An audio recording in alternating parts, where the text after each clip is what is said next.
SpongeBob SquarePants Mysteries Find a Missing Star.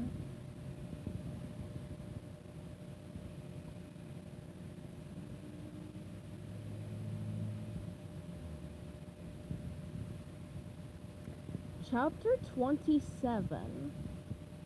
It's no picnic being a private detective, unless it's the kind of picnic where it rains and you forget to bring a blanket and ants eat all your sandwiches.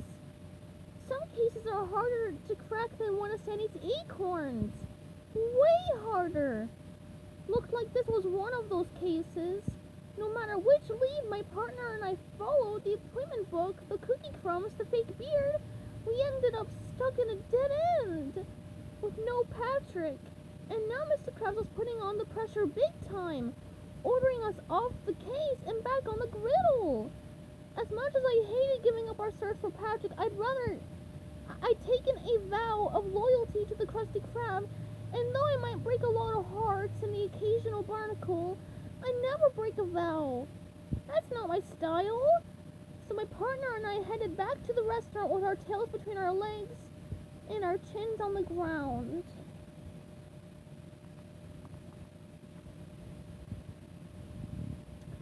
When the two detectives reached the Krusty Krab, Mr. Krabs was up on a ladder adjusting all the signs and banners out front announcing the mayor's anniversary party.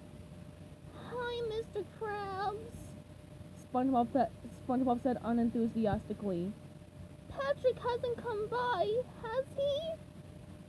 Who? Mr. Krabs asked. Patrick, SpongeBob said. My friend, the guy we've been looking for. Oh, right, Mr. Krabs said, grabbing the sides of the ladder with his claws and sliding down to the ground. No, I haven't seen him. But that's not important right now. I need you two to get to work. SpongeBob, we're going to need lots of Krabby Patties for the big banquet, so start slicing tomatoes, onions, and pickles. Wash and tear the lettuce leaves. Refill the ketchup and mustard dispensers. And check to make sure we have enough patties, buns, and cheese. Yes, Mr. Krabs, SpongeBob said sadly, swapping out his brown fedora for his Krusty Krab hat. The money-loving boss turned to Squidward. As for you, Squidward, I need you to polish every chair, table, and toilet until they sparkle and gleam. Then we'll hang more decorations around the Krusty Krab. I want the old girl to look extra festive. But Mr. Krabs, Squidward objected. Shouldn't I go back to my place and get my artworks to hang on the walls? Mr. Krabs made a face like he'd smelled something bad. Your artworks? Why wouldn't we hang your artworks up here? I want my restaurant to look classy, not like a kindergarten classroom. Ignoring the slam at his artistic ability, Squidward reminded Mr. Krabs of their deal. You said if I did a really good job helping SpongeBob, you'd let me display some of my art at the mayor's party. Right, and you failed miserably, Mr. Krabs said. You didn't find Patrick, so the deal's off. Squidward looked stricken. But that's not fair! You just said to do a good job helping SpongeBob. You didn't say I had to find Patrick. If you're looking for Patrick and you didn't find Patrick, then you didn't do a good job of looking for Patrick, Mr. Krabs insisted. End of story. Now forget about your silly scribblings and get to work scrubbing those toilets.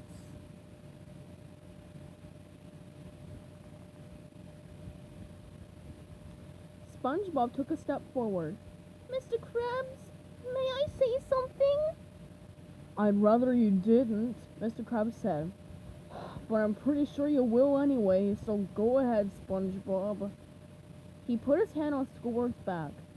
Squidward here is just about the best partner a detective could ask for. He stuck with me through thick and thin. When we were in a tough spot, Squidward always came through. Sure, we didn't find Patrick. I'll take the blame for that. But Squidward definitely did a really good job. Squidward turned towards SpongeBob and gave him a little pat on the back. Thanks, partner. I appreciate that. If you'd let him show everybody his art, I'm sure it'd make him feel better, SpongeBob continued. And that'd make me feel a little better. The better I feel, the better I'm able to make Krabby Patties for the mayor's fancy guests. Mr. Krabs rolled his eyes. Oh, all right. I'll think about it, but in the meantime, go inside and get to work. Everything's got to be ship-shape for the crabs! A voice barked. Mayor? Mr. Krabs said, spinning around and seeing Bikini Bottom's top official approaching. He did not look happy. Krabs, you told me the weather was going to be terrible. Rain, snow, hurricanes, tsunamis, sea locusts, the mayor ranted. But none of those things happened. I postponed my big anniversary party for nothing. Do you know what that cost me in new invitations? Mr. Krabs looked uncomfortable. A lot? Yes, a lot. Sorry about that, Mr. Mayor. Mr. Krabs apologized. Sometimes me old sea legs steer me wrong. I guess me forecast was slightly off. Slightly off, the mayor said. It was totally wrong. If your grasp of throwing a party is anything like your grasp of the weather, perhaps I should consider taking my celebration elsewhere. Somewhere like... He looked around. The chum bucket. Mr. Krabs' eyes bulged and his mouth dropped open. The chum bucket? That dump? If you're even thinking of moving your party there, you must be stark raving nuts. Looking furious, the mayor got in Mr. Krabs' face.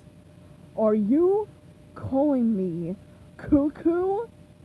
Mr. Krabs glittered practically pushing his forehead against the mayor's. Well, if the straitjacket fits. Wanting to help his boss out of this jam, SpongeBob stepped forward. Excuse me, Mr. Mayor, but the extra day has given us more time to prepare the Krusty Krab for your fabulous celebration later today.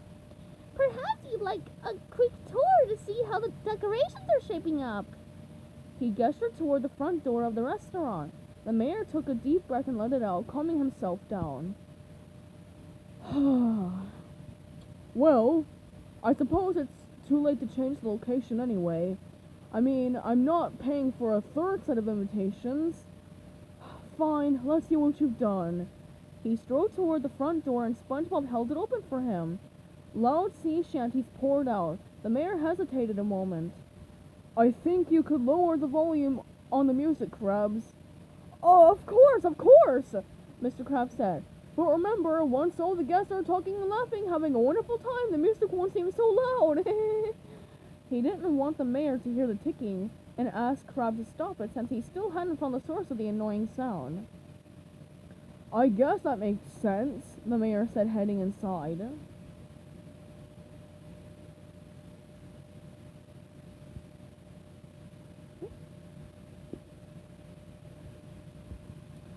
Stay tuned for Chapter 28 coming up soon.